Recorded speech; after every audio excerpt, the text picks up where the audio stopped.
আলহামদুলিল্লাহ বন্ধুরা, আমি আজকে দুপুরবেলা আসলাম আমার ফার্মগুলোকে একটু খাদ্য পানি দেওয়ার জন্য আসলাম। তো দেখতেছি আসার পরে সব মুরগি এক সাইডে রোদের দিকে চাপিয়ে আছে। রোদের সূর্যের আলো মুরগির শরীরে সরাসরি পড়লে কোনো ক্ষতি হবে নাকি? যারা পুরাতন খামারি এবং মুরগি পোলট্রি সেক্টর নিয়ে কাজ করতেছেন তাদের কাছে আমি একটু পরামর্শ চাচ্ছি। এই যে আমার এই ফার্মে আমি এটা 3 নম্বর ব্যাচ চলতেছে। সম্মানিত বন্ধুরা, আমি একজন নতুন খামারি, আমাকে আপনারা সবাই হেল্প করবেন। দেখেন, আমি সকালবেলা আসলাম, দেখতেছি এই 10টা-11টা বাজতেছে বর্তমানে। মুরগিগুলা সব রোদের দিকে, যেদিকে রোদ পড়েছে ওই রোদের দিকে চাপিয়ে আছে। এইভাবে পুরা ফার্ম এই দেখেন ফাঁকা। বন্ধুরা, বর্তমানে বাংলাদেশে পোলট্রি সেক্টরের যে অবস্থা, এই অবস্থায় পোলট্রি সেক্টরের খামারিরা টিকে থাকা অসম্ভব হয়ে দাঁড়িয়েছে।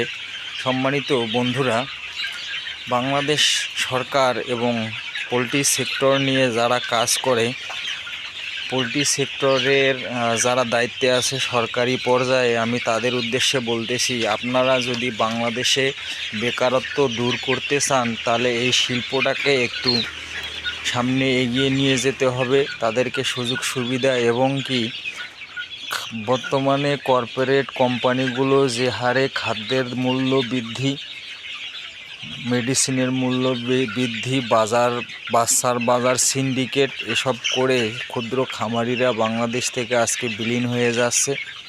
আপনারা যদি অতি দ্রুত এই পোলট্রি সেক্টরটা নিয়ে একটু অগ্রসর না হন তাহলে বাংলাদেশের মানুষ এমনিতে বেকারত্ব বেশি, আরও বেকারত্ব বাড়বে।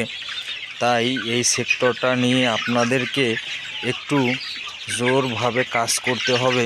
সিন্ডিকেটের হাত থেকে বাংলাদেশে পোলট্রি সেক্টরটাকে মুক্ত করতে হবে। আপনারা শুধু দেখি যখন বাজারে কিছু টাকা মুরগির দাম বৃদ্ধি পায়, আপনারা অভিযান চালান, মোবাইল কোড করেন, ছোট ছোট দোকানদারের কাছে গিয়ে আপনারা সারা বাংলাদেশে বলেন মুরগির দাম বেশি কেন, ডিমের দাম বেশি কেন। আপনারা তো একবারও চিন্তা করেন না যে বাংলাদেশে উদ্যোক্তারা যে উৎপাদন খরচ যদি কমে তাহলে বাজারে মূল্য কম থাকবে, কিন্তু উৎপাদন খরচ বেশি, বাজারের মূল্য কম। এভাবে যারা উৎপাদন করে তারা লস খাচ্ছে, যারা কৃষক তারা লস খাচ্ছে, মধ্যবিত্ত যারা সিন্ডিকেট করছে তারা দাম বেশি পাচ্ছে। আপনারা দেখবেন যখন বাজারে একটু কথাবার্তা হয় কোনো জিনিস নিয়ে, আপনারা তখন মোবাইল কোড বসান, সারা বাংলাদেশে বিভিন্ন জায়গায় গিয়ে ছোট ছোট দোকানদারের কাছে যান। এভাবে তো আপনারা কোনো দিনও সেক্টরটা কোনো জিনিসে আপনারা নিয়ন্ত্রণ নিতে পারবেন না।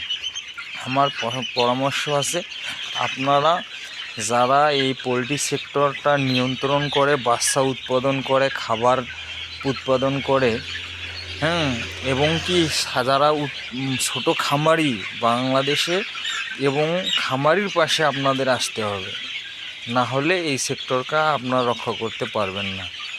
আমার জোরালো দাবি, আপনারা এই সেক্টরটাকে বাঁচাবেন। বাংলাদেশ থেকে বেকারত্ব আর বাড়াইয়েন না।